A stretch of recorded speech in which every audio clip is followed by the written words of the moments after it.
বিসমিল্লাহির রহমানির রহিম। সুপ্রিয় শিক্ষার্থী, আসসালামু আলাইকুম। আজ নববর্ষের শীতের সকালে দূর দূরান্তে অবস্থিত আমার স্নেহভাজন ছাত্রছাত্রীদেরকে আমি মোহাম্মদ আব্দুল খালেক, সহকারী অধ্যাপক, সৈয়দউদ্দিন ডিগ্রি কলেজ মেহেরপুর পক্ষ থেকে আমি আমার স্নেহভাজন ছাত্রছাত্রীদেরকে জানাই নববর্ষের শুরুতে শুভেচ্ছা, অভিনন্দন। তোমাদের প্রতি আমার দোয়া রইল যাতে বিগত বছরের দুঃখ গ্লানি দূর করে আগামী বছরে যাতে তোমাদের জীবন সুন্দর হয়, সার্থক হয়, এই আশাবাদ ব্যক্ত করে আমি আমার আজকের অনলাইন লেকচারের তৃতীয় ক্লাসে আলোচ্য সূচিতে ফিরে যাচ্ছি। সুপ্রিয় শিক্ষার্থী, আজকে তোমাদের জন্য রেখেছি ভোক্তার উদ্বৃত্ত বলতে কি বুঝি, অর্থাৎ ভোক্তার উদ্বৃত্ত কি, অর্থাৎ হোয়াট ইজ কনজিউমার সারপ্লাস কি। আমরা জানি যে ভোক্তার উদ্বৃত্ত ফরাসি অর্থনীতিবিদ ডুপিট ভোক্তার উদ্বৃত্ত শব্দটি ব্যবহার করেন। পরে 1879 সালে অর্থনীতির কালপুরুষ, যাকে আমরা প্রাণপুরুষ বলি, অধ্যাপক আলফ্রেড মার্শাল তার প্রকাশিত প্রিন্সিপাল অফ ইকোনমিক্স গ্রন্থে ক্রমহ্রাসমান প্রান্তিক উপযোগ বিধি থেকে এই ধারণার অবতারণা করেন। তার মতে একজন ভোক্তা কোনো একটি দ্রব্যের জন্য যে মূল্য দিতে ইচ্ছুক এবং প্রকৃতপক্ষে যে মূল্য দেয়, এই দুয়ের পার্থক্যকে কিংবা তফাৎকে বা বিয়োগফলকে ভোক্তার উদ্বৃত্ত বলা হয়। বিষয়টিকে আমরা অন্যভাবে বলতে পারি, কোনো একটি নির্দিষ্ট দ্রব্যের জন্য একজন ক্রেতা বা ভোক্তা যে মূল্য দিতে চায় এবং সত্যিকার অর্থে সে যে মূল্য দেয়, এই দুয়ের পার্থক্যকে বলা হয় ভোক্তার উদ্বৃত্ত। সংজ্ঞাটিকে আমরা আরেকটু অন্যভাবে বলতে পারি যে কোনো একটি দ্রব্যের জন্য ভোক্তা যে মূল্য দিতে চায় এটাকে বলা হয় ভোক্তার ব্যক্তিগত চাহিদা দাম, এবং সত্যিকার অর্থে যে মূল্য দেয় এটাকে বলা হয় বাজার দাম। সুতরাং ব্যক্তিগত চাহিদার দাম এবং বাজার দামের পার্থক্যকে বলা হয় ভোক্তার উদ্বৃত্ত। বিষয়টিকে আমরা একটা সূত্রের সাহায্যে এভাবে লিখতে পারি বা প্রকাশ করতে পারি।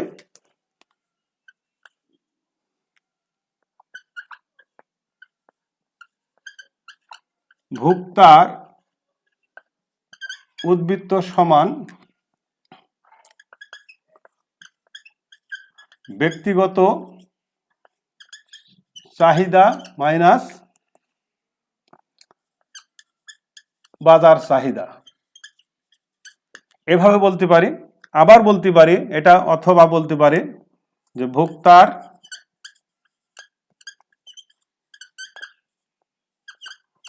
উদ্বৃত্ত সমান প্রত্যাশিত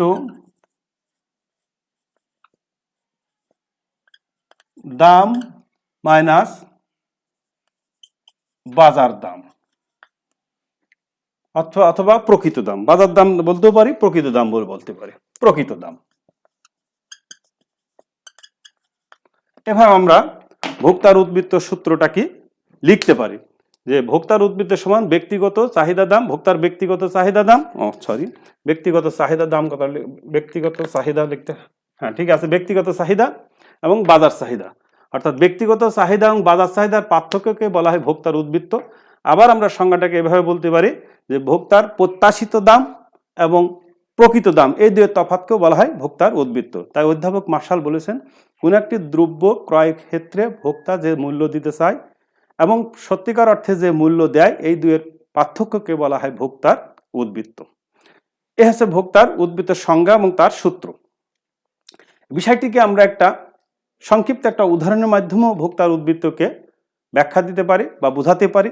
যেমন মনে করি একটি কমলা একজন ভোক্তা কিনতে 20 টাকা দিতে ইচ্ছুক, এটাকে আমরা বলবো যে ওই ভোক্তার ব্যক্তিগত চাহিদা কিংবা প্রত্যাশিত দাম। ভোক্তা ওই দ্রব্যটি বা অর্থাৎ ওই কমলাটি বাজারে গিয়ে দেখা যাচ্ছে 15 টাকা দিয়ে কিনতে পাচ্ছে বা কিনলো, তাহলে এটা হচ্ছে তার প্রকৃত দাম বা বাজার দাম। তাহলে সংজ্ঞায় যেহেতু আমরা বলছি যে প্রত্যাশিত দাম এবং প্রকৃত দামের পার্থক্যকে বলা হয় ভোক্তার উদ্বৃত্ত। যেহেতু এখানে প্রত্যাশিত দাম হচ্ছে 15 টাকা, এই 20 টাকা প্রত্যাশিত দাম ধরে নিচ্ছি আমরা 20 টাকা, আর প্রকৃত দাম দিয়ে বিষয়টাকে কিনেছি অর্থাৎ কমলাটাকে কিনেছি আমরা 15 টাকা দিয়ে। তাহলে এই ক্ষেত্রে ভোক্তার উদ্বৃত্ত হবে প্রত্যাশিত দাম মাইনাস প্রকৃত দাম, রেজাল্ট আসবে 5 টাকা, অর্থাৎ এই 5 টাকা হচ্ছে ভোক্তার উদ্বৃত্ত।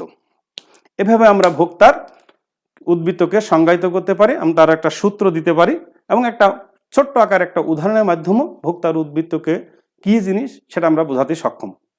এখন এই বিষয়টি বেশ কয়েকটি অনুমিত শর্তের উপর ভিত্তি করে প্রতিষ্ঠিত, অর্থাৎ ভোক্তার উদ্বৃত্ত ধারণাটি কয়েকটি অনুমিত শর্তের উপর প্রতিষ্ঠিত। শর্তগুলি কি? শর্ত 1, অর্থাৎ শর্ত নম্বর 1 আছে উপযোগ অর্থের মাধ্যমে পরিমাপযোগ্য। নাম্বার 2, অর্থের প্রান্তিক উপযোগ স্থির। নাম্বার 3, ভোক্তার আয়, রুচি, অভ্যাস অপরিবর্তিত কিংবা স্থির। বিভিন্ন দ্রব্যের উপযোগ পরস্পর স্বাধীন। নাম্বার 5 এবং লাস্ট, আলস্য দ্রব্যের কোনো পরিবর্তক ও পরিপূরক দ্রব্য থাকে না।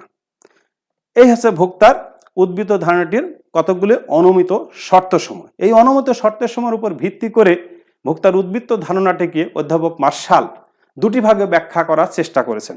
সেই দুটি ভাবে কি? বিষয়টিকে আমরা একটা গাণিতিক উদাহরণের মাধ্যমে দেখাতে পারি, আবার একটা চিত্রের মাধ্যমেও দেখাতে পারি। এখন প্রথমত আমরা ভোক্তার উদ্বৃত্ত ধারণাটিকে একটা গাণিতিক উদাহরণের মাধ্যমে আমরা হোয়াইট বোর্ডে দেখাবো। তো দেখি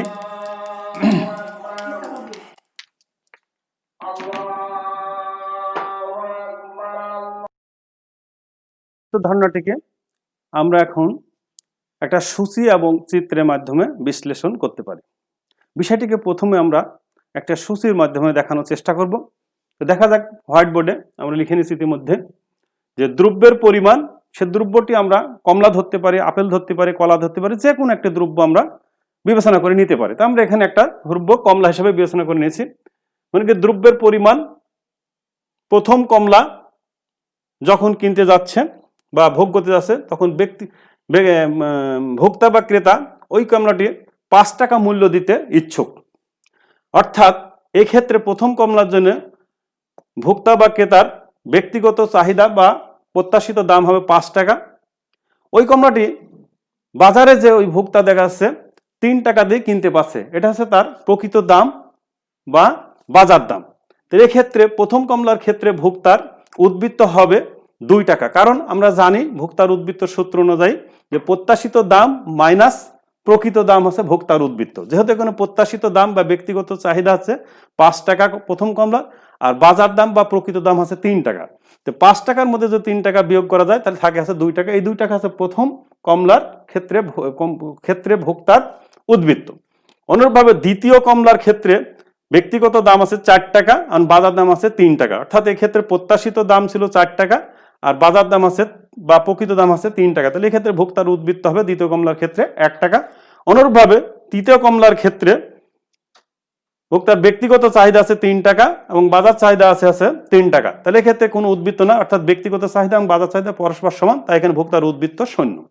তাহলে এই ক্ষেত্রে আমরা বলতে পারি যে কোনো একটি দ্রব্যের ক্ষেত্রে বা কোনো একটি দ্রব্যের বিভিন্ন একক ক্ষেত্রে একজন ভোক্তা যে পরিমাণ মূল্য দিতে ইচ্ছুক এবং সত্যিকার অর্থে ওই ভোক্তা যে পরিমাণ মূল্য দিয়ে দ্রব্যটি ক্রয় করে, এই দুয়ের পার্থক্যকে বা বিয়োগফলকে বলা হয় ভোক্তার উদ্বৃত্ত। এক্ষেত্রে আমরা যদি যোগ করি তাহলে মোট কমলা কয়টা হবে? 3টা কমলা। তাহলে মোট কমলা হবে 3টা, অর্থাৎ আর মোট ব্যক্তিগত চাহিদা হবে কত? 5, 4, 9 আর 3, 12 টাকা। বাজার দাম হয়েছে কত? 9 টাকা। তাহলে ভোক্তার উদ্বৃত্ত হবে কত? এক্ষেত্রে 12 টাকা মাইনাস 9 টাকা সমান হবে 3 টাকা। এই হচ্ছে সেজন্য সংজ্ঞায় যেহেতু আমরা বলছি যে কোনো একটি দ্রব্যের ক্ষেত্রে বা কোনো একটি দ্রব্যের বিভিন্ন এককের ক্ষেত্রে একজন ভোক্তা যে মূল্য দিতে ইচ্ছুক এবং সত্যিকার অর্থে যে মূল্য দেয়, এর পার্থক্যকে বলা হয় ভোক্তার উদ্বৃত্ত। যেহেতু এই কমলা, প্রথম কমলা, দ্বিতীয় কমলা, তৃতীয় কমলা 3 বার ক্রয় ক্ষেত্রে মোট কমলা কিনেছে 3টা, এই 3টা কমলার ক্ষেত্রে মোট ভোক্তা মূল্য দিতে ইচ্ছুক আছে 12 টাকা, অর্থাৎ এটা তার আছে ব্যক্তিগত চাহিদা দাম বা প্রত্যাশিত দাম। আর এই 3টি কমলা সে বাজারে যায় 3 বারে মোট 9 টাকা দিয়ে ক্রয় করছে, এটা হচ্ছে তার বাজার দাম বা প্রকৃত দাম। তাহলে বাজার দাম, এই প্রকৃত ব্যক্তিগত চাহিদা এবং বাজার দাম অর্থাৎ প্রত্যাশিত দাম এবং প্রকৃত দামের বিয়োগফলই হবে হচ্ছে ভোক্তার উদ্বৃত্ত। তাহলে প্রত্যাশিত দাম 12 টাকা আর বাজার দাম হচ্ছে 9 টাকা, তাহলে 12 বিয়োগ 9 সমান 3 টাকা হচ্ছে ভোক্তার উদ্বৃত্ত। এভাবে কোনো একটি দ্রব্যের বিভিন্ন একক থেকে একজন ভোক্তা যে মূল্য দিতে ইচ্ছুক এবং প্রকৃতপক্ষে যে মূল্য দেয়, এই দুইয়ের বিয়োগফলকে বলা হচ্ছে ভোক্তার উদ্বৃত্ত। তা সে বিষয়টিকে আমরা ইতিমধ্যেই ছকের মাধ্যমে দেখাতে সক্ষম হয়েছে। এবার আমরা বিষয়টিকে একটা চিত্রের মাধ্যমেও দেখাতে পারি। দেখা যাক চিত্রে বিষয়টিকে কেমন ভাবে দেখানো যায়। অঙ্কন করি, তাহলে একটা চিত্র সাহায্য নিতে হবে আমরা ভূমি অক্ষ লম্ব অক্ষের ক্ষেত্রে। এই ভূমি অক্ষটা এক্স অক্ষ দিলাম, লম্ব অক্ষটাকে ধরলাম আছে ওয়াই অক্ষ, দুই বিন্দুর সমন্বয় বা সংযোগ বিন্দু ধরলাম মূল বিন্দু। এক্ষেত্রে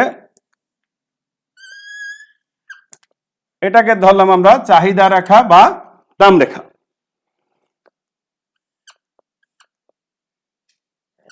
কে এম চিত্রে ভূমি অক্ষে ধরে নিলাম আছে দ্রব্যের মোট পরিমাণ, আর লম্ব অক্ষে দাম ও উপযোগ। এবার আমরা ব্যাখ্যা দিতে পারি যে চিত্রে এক্ষেত্রে দিলাম আছে পি বিন্দু। ভোক্তার উদ্বৃত্ত ধারণাটিকে যে আমরা সূচির মধ্যে দিলাম, দেখাইলাম। এবার আমরা যদি বিষয়টিকে আমরা একটা চিত্রের মধ্যে উপস্থাপন করি, তাহলে আমাদেরকে প্রথমত ভূমি অক্ষ নিতে হবে, অর্থাৎ ও এক্স অক্ষকে ধরে নিচ্ছি আমরা দ্রব্যের পরিমাণ, লম্ব অক্ষ বা ওয়াই অক্ষটাকে ধরে নিচ্ছি দাম উপযোগ, আর ডিডি হচ্ছে চাহিদা বা দাম রেখা। এখন দেখা যাচ্ছে ক্ষেত্রে ভোক্তা ওএম পরিমাণ দ্রব্য যদি ভোগ করে, অর্থাৎ ওএম পরিমাণ দ্রব্য থেকে ভোক্তা কি পরিমাণ উপযোগ লাভ করে আমাদেরকে সেটা দেখাতে হবে। তো ওএম পরিমাণ দ্রব্য থেকে দেখতে পাচ্ছি আমরা যে ওএম পরিমাণ দ্রব্য থেকে ভোক্তা ও এম পি ডি পরিমাণ দ্রব্য উপযোগ বা তৃপ্তি বা ভোগ করে। তাহলে ওএম পরিমাণ দ্রব্য থেকে ভোক্তা ও এম পি ডি পরিমাণ দ্রব্য বা উপযোগ ভোগ করে। এখন এই ওএম পরিমাণ দ্রব্যকে, অর্থাৎ প্রতি একক দ্রব্য যদি এমপি দামে বা পিএম দামে বা এমপি দামে ক্রয় করে, তাহলে ওএম পরিমাণ দ্রব্যের জন্য ভোক্তাকে মূল্য দিতে হবে ও এম পি কে অথবা ও এম কে পি পরিমাণ। তাহলে এক্ষেত্রে ভোক্তার উদ্বৃত্ত হবে কত দেখা যাক।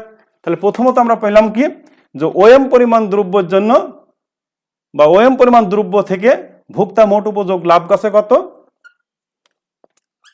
ও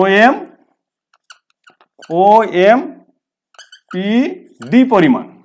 ওএম পরিমাণ দ্রব্য থেকে ভোক্তা মোট উপযোগ লাভ করছে ও এম পি ডি পরিমাণ। আর এই এমপি দামে যদি ওএম পরিমাণ দ্রব্য মূল্য দিতে হয়, তাহলে ভোক্তাকে মোট দাম দিতে হয়েছে ও এম মাইনাস দিয়ে ও এম পি কে পরিমাণ। ও এম পি কে পরিমাণ। তাহলে ও এম পি ডি থেকে যদি ও এম কে পি বা পি কে বিয়োগ করি, তাহলে থাকে হচ্ছে কে পি ডি পরিমাণ, অর্থাৎ কে পি ডি পরিমাণ। এই কে পি ডি পরিমাণ বা কে পি ডি ক্ষেত্র পরিমাণ হচ্ছে ভোক্তার উদ্বৃত্ত। এভাবে অধ্যাপক মার্শাল ক্রমহ্রাসমান প্রান্তিক উপযোগ বিধির ধারণা থেকে ভোক্তার উদ্বৃত্ত ধারণাটিকে চিত্র এবং গাণিতিক উদাহরণের মাধ্যমে ব্যাখ্যা করার চেষ্টা করেছেন। সুপ্রিয় শিক্ষার্থী, আজকের মতো এখানে শেষ করছি। সবশেষে আবারও নববর্ষের শুভেচ্ছা জানিয়ে, আমার ইউটিউব চ্যানেলটি দেখার আমন্ত্রণ জানিয়ে, তোমাদের সকলের সুস্বাস্থ্য এবং দীর্ঘায়ু জীবন কামনা করে আজকের মতো এখানে শেষ করছি। খোদা হাফেজ, সকলকে ধন্যবাদ।